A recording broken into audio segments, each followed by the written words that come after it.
Devant la télé pourrait penser qu'on est aussi dans une sorte d'excès.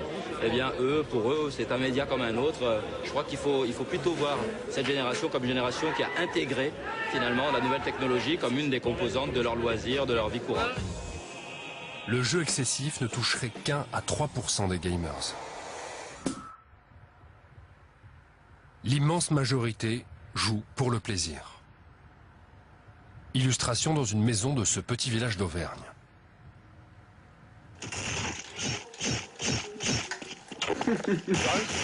Pierre-Jean a 16 ans, il joue dans sa chambre à un jeu de guerre très célèbre chez les ados, Counter-Strike. Bon, allez, kick, sérieux, tu sers à rien. Mais vous êtes vraiment des lots. Les voix que vous entendez sont celles qu'il entend dans son casque. D'autres joueurs avec qui Pierre-Jean a lui aussi créé une équipe et qu'il n'a pour la plupart jamais rencontré dans la vie. Pierre-Jean coordonne les mouvements de ses coéquipiers. Tiens, non, dans ta gueule, tiens, d'accord, j'arrête.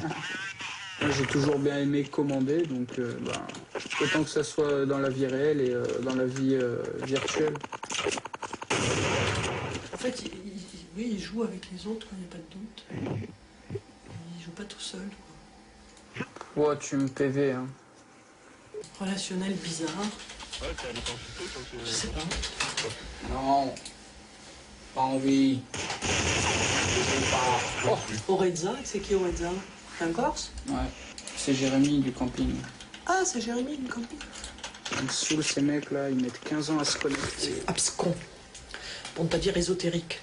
C'est une nouvelle génération. C'est autre chose. C'est une autre culture, voyez-vous, c'est une autre culture. Ah, il fait mal lui là. Perdu. Non, pas perdu, déconnecté. Bon, chérie. Bon, allez. Dans la famille d'Hospizil, comme dans des milliers de familles françaises, les deux garçons sont des gamers. Bah oui, j'ai fait des pâtes. Tu veux du beurre? Les jeux sur Internet font partie de la vie de la maison depuis plusieurs années.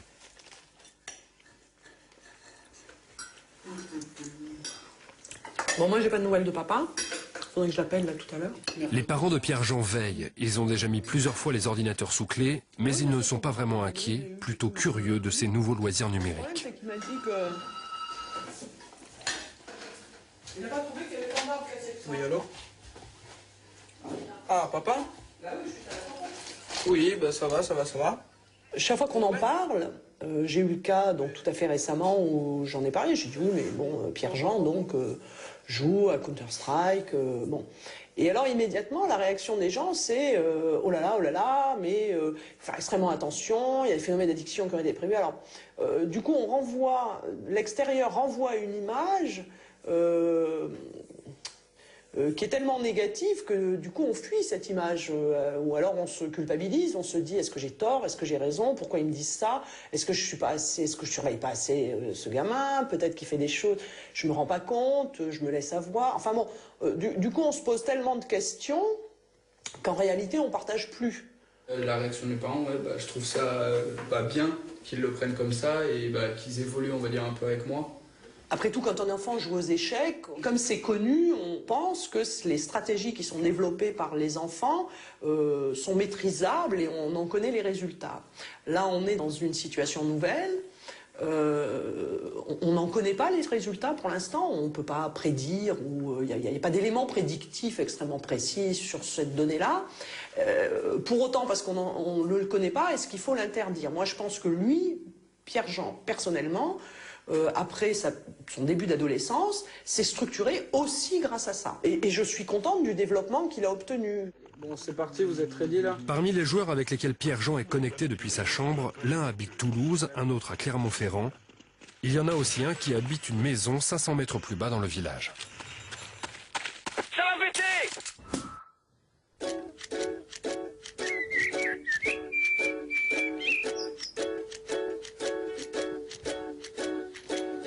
Les deux copains gamers partagent aussi une autre passion, le sport.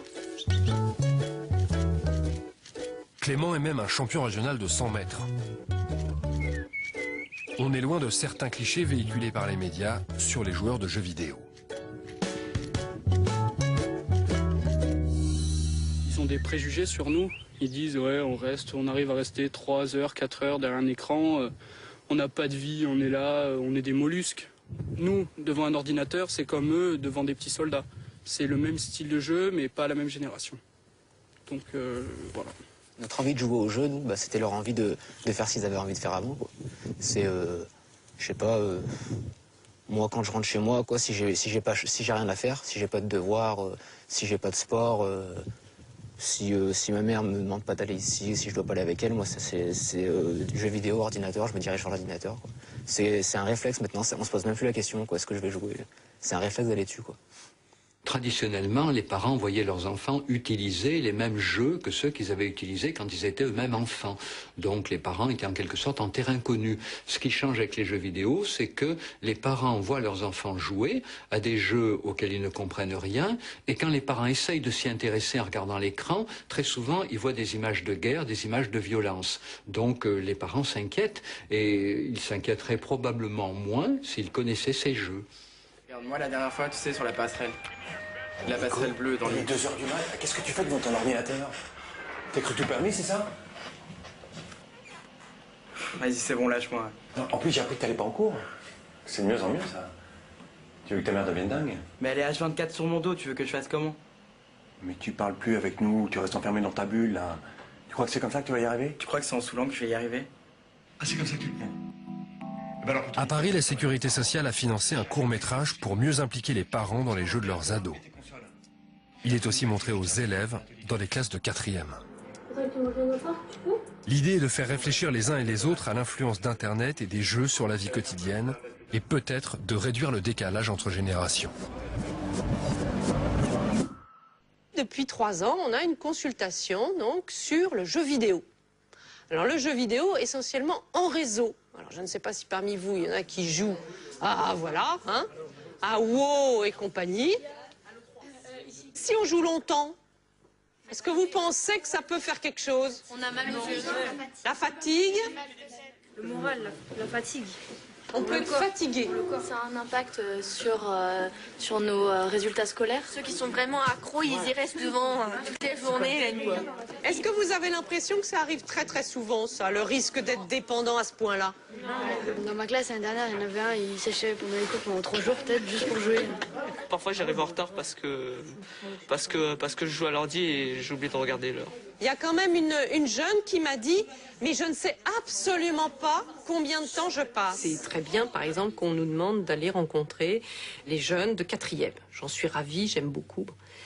La question, c'est qu'évidemment, c'est quand même leur demander de s'imposer un cadre, c'est-à-dire une restriction éventuelle par rapport à le plaisir qu'ils ont, où effectivement ils débordent. C'est quand même un peu fort de café de leur demander à eux de se mettre un cadre.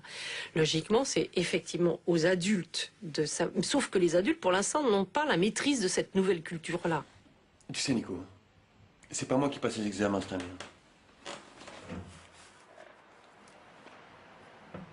Ouais, désolé, c'est mon père, il est à l'ouest. Il a jamais rien compris à ma vie, de toute façon. Effectivement, le fait d'apprendre qu'il faut un petit peu plus rentrer dans qu'est-ce que c'est, comment ça marche, qu'est-ce que tu y trouves comme intérêt, ça c'est pour moi, c'est un apport important de la conférence de ce soir.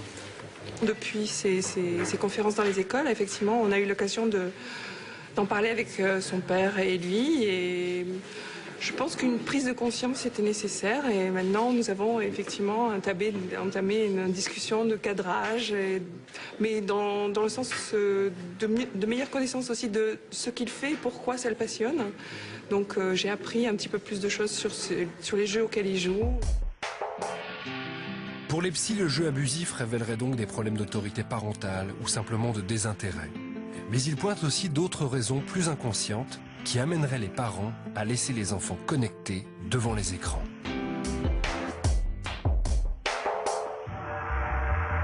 Combien de temps par semaine tu penses jouer? Franchement, je sais pas, mais je joue quand même beaucoup. Et sans que ça inquiète particulièrement tes parents? Pas forcément. Le fait qu'on est dans notre chambre, ça peut rassurer nos parents parce